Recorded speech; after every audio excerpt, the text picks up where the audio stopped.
వివాదాస్పద చిత్రాల దర్శకుడు రామ్ గోపాల్ వర్మ దర్శకత్వంలో తెరకెక్కిన latest movie Lakshmi's NTR. Senior NTR గారి జీవిత చరిత్రలో ఎవ్వరికీ తెలియని విషయాలను క్లుప్తంగా తెలియజేస్తానని భారీ కాంట్రవర్సీలే క్రియేట్ చేస్తూ తెరకెక్కించిన ఈ సినిమా ఎట్టకేలకు అనేక అవరోధాల నడుమ నేడు ప్రేక్షకుల ముందుకు వచ్చేసింది. ఒక ఆంధ్రప్రదేశ్ తప్పితే మిగిలిన అన్ని చోట్ల రిలీజ్ అయిన ఈ సినిమా ముందుగా ఓవర్సీస్ ఆడియన్స్ నుంచి average to above average talk ను సొంతం చేసుకోగా ఇప్పుడు రెగ్యులర్ షోలు పూర్తయిన తర్వాత అసలు సిసలు టాక్ ఏంటో బయటికి వచ్చేసింది.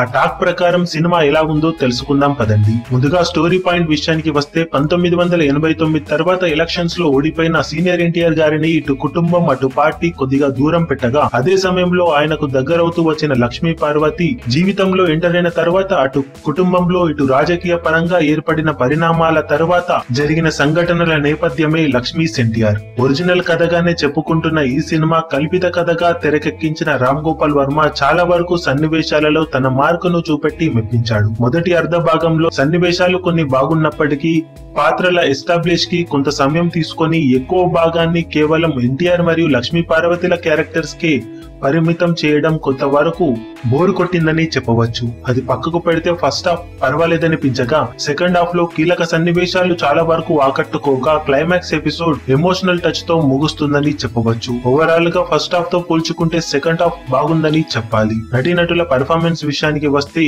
లీడ్ క్యారెక్టర్స్ చేసిన వారందరూ తమ తమ పాత్రల్లో ఒదిగిపోయి నటించారు. ఇక హైలైట్స్ విషయానికి వస్తే ఫస్ట్ హాఫ్ లో కొన్ని సన్నివేశాలు బాగా ఎలివేట్ అవ్వగా కొన్ని డైలాగ్స్ కూడా భారీగానే పేలాయి. ఆసక్తికరమైన పాయింట్ తో ఇంటర్వెల్ ముగియగా సెకండ్ హాఫ్ లో చాలా వరకు సన్నివేశాలు ఆకట్టుకోగా క్లైమాక్స్ ఎపిసోడ్ ఎమోషనల్ టచ్ తో కూడి ఉంటుంది. మైనస్ పాయింట్ల విషయానికి వస్తే రామ్ గోపాల్ వర్మ టేకింగ్ కొన్నిసార్లు బాగుంది అనిపించినప్పటికీ డార్క్ థీమ్ అక్కడక్కడ ఏమాత్రం సూట్ కాలేదనిపిస్తుంది. అలాగే కెమెరా యాంగిల్స్ కూడా చాలా వరకు చిరాకు పెట్టే విధంగా ఉండగా స్లోగా మూవ్ అయ్యే కొన్ని సీన్స్ చాలా వరకు బోర్ ని కొట్టించేలా అనిపిస్తాయి. అవి మేజర్ మైనస్ లుగా చెప్పుకోవాలి. దాంతో పాటే పూర్తిగా లక్ష్మీ పార్వతిని పాజిటివ్ గా చూపెట్టడం, మిగిలిన పాత్రలను నెగిటివ్ గా చూపెట్టడం ఎంతవరకు సమంజసం అనేది వారికే తెలియాల్సి ఉంటుంది.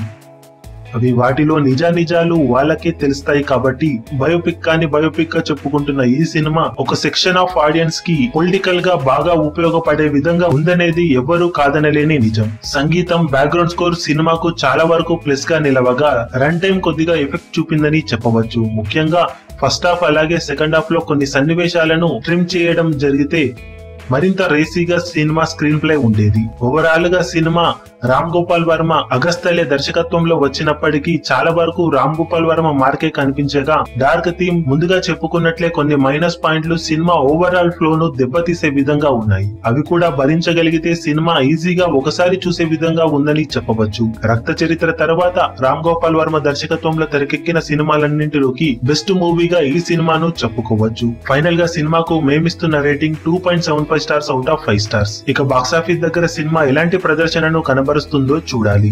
ఈ వీడియో మీకు నచ్చినట్లయితే లైక్ చేయండి, షేర్ చేయండి, ఛానల్ ను సబ్స్క్రైబ్ చేయడం మర్చిపోకండి. ఏ చిన్న అప్డేట్ ను మిస్ అవ్వకూడదు. లేటెస్ట్ న్యూస్ కోసం మా ఛానల్ ని సబ్స్క్రైబ్ చేయండి. అప్డేట్స్ వెంటనే రావడానికి బెల్ ఐకాన్ ని ప్రెస్ చేయండి. లైక్, కమెంట్ మరియు షేర్ చేయడం మాత్రం మరవకండి.